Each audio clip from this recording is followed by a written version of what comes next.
3 to 4 o 5 kilometer mga tol, di ba? May traffic pa. So sayang ang oras mga tol, kaya gumawa na lang ako ng diskarte para mapabilis kami ng aking sakay na pasahero mga tol. So ganun ko sila kamahal. So yun mga grabe mga tol, pinapakaliwa ba naman ako dito ni Way sa kanikutin mo. E bawal naman kumaliwa dito sa may Espanyahan mga tol. Tingnan nyo naman merong naka-signage na no left turn.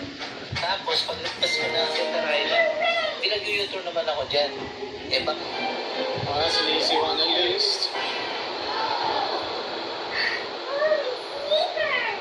Tito Boy, welcome sa show ko.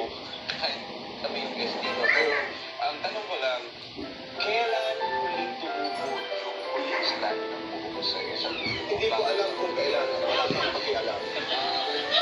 Tito Boy, welcome sa show.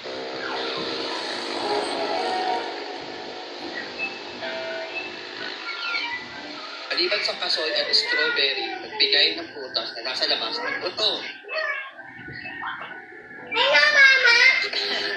Maliban sa kasoy at strawberry, nagbigay ng prutas na nasa labas ng buto. Maliban sa kasoy at strawberry, nagbigay ng prutas na nasa labas ng buto.